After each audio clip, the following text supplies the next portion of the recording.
108 days, 12 hours, and 12 minutes. Crazy, huh? That's how long Lael Wilcox, how long it took her to cycle around like the whole world, and she just crushed that women's world record. Can you imagine like biking for that long? Yeah. To circle the globe? I can't even. It's bonkers, honestly. We're talking about biking like over 18,000 miles. Think about that for a sec.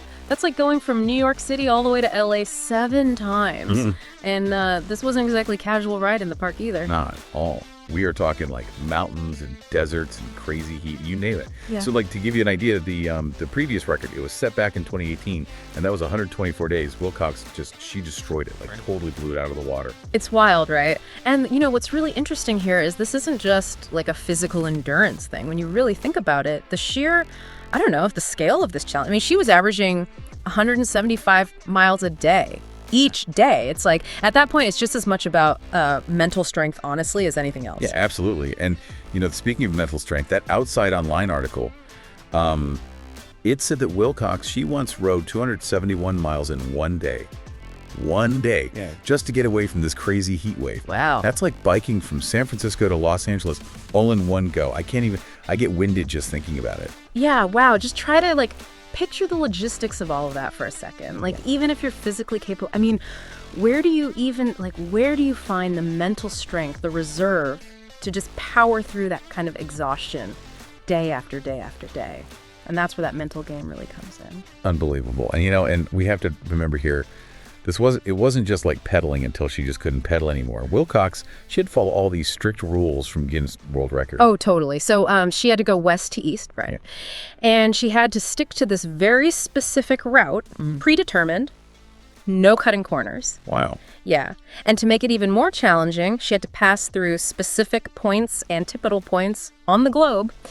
So, yeah, it's just, a whole other level of complexity, honestly, to a challenge that's already unbelievable. Yeah, like the world's most intense geography quiz on top of this ultra endurance race.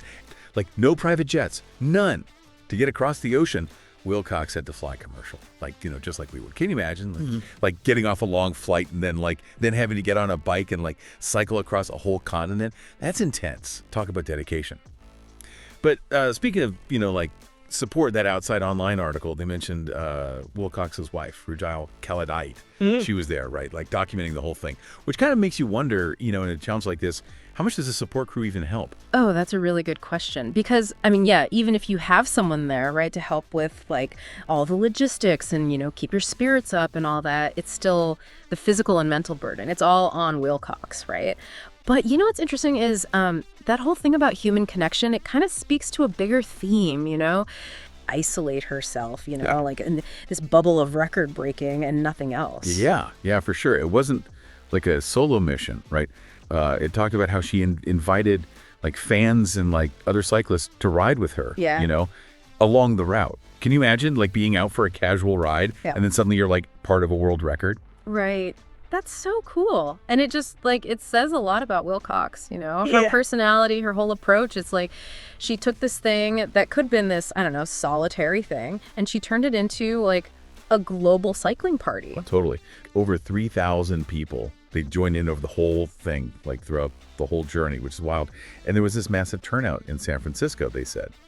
Amazing. It really seems to her, inspiring other people was just as important as actually breaking the record itself. Oh, totally. And it's a powerful message, right? Even with these, these really extreme things, there's still room for connection, for shared passion, for just, I don't know, lifting each other up. It's so true. It's a good reminder that sometimes the best journeys, the most incredible journeys are meant to be shared, But let's talk about Wilcox herself for a sec. She's not exactly new to this whole ultra-endurance cycling thing, is she? No, not at all. This is someone who, thrives on pushing boundaries.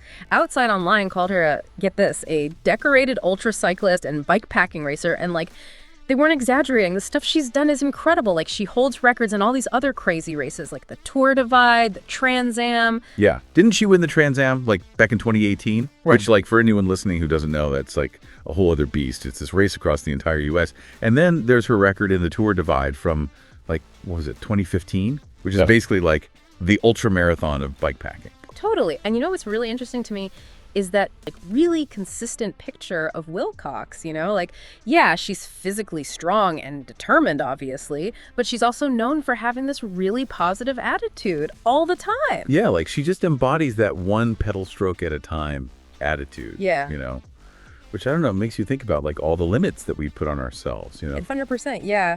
If you connect this to like the bigger picture, right, Wilcox's whole journey, it becomes this really powerful example of human potential, you know? Yeah. It really makes you wonder, like, what are we truly capable of, you know? If we could just push past those limits, the ones we put on ourselves. It's like they say, right? Your mind will give up like 1,000 times before your body ever does. But like with Wilcox, it's like her mind is right there with her, you know, cheering her on every single mile. Totally.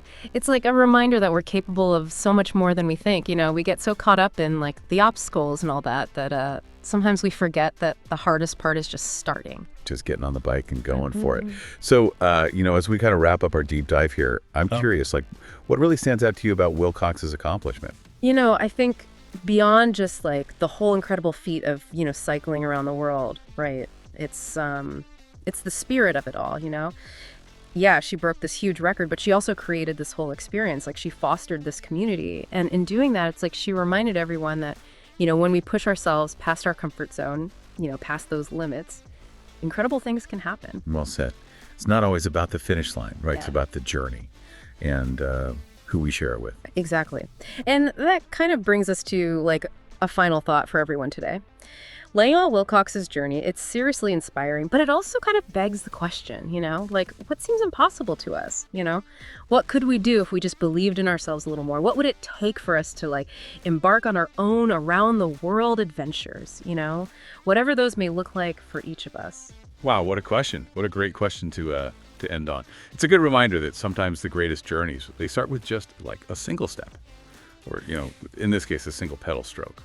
Thanks for joining us for this deep dive. Catch you next time.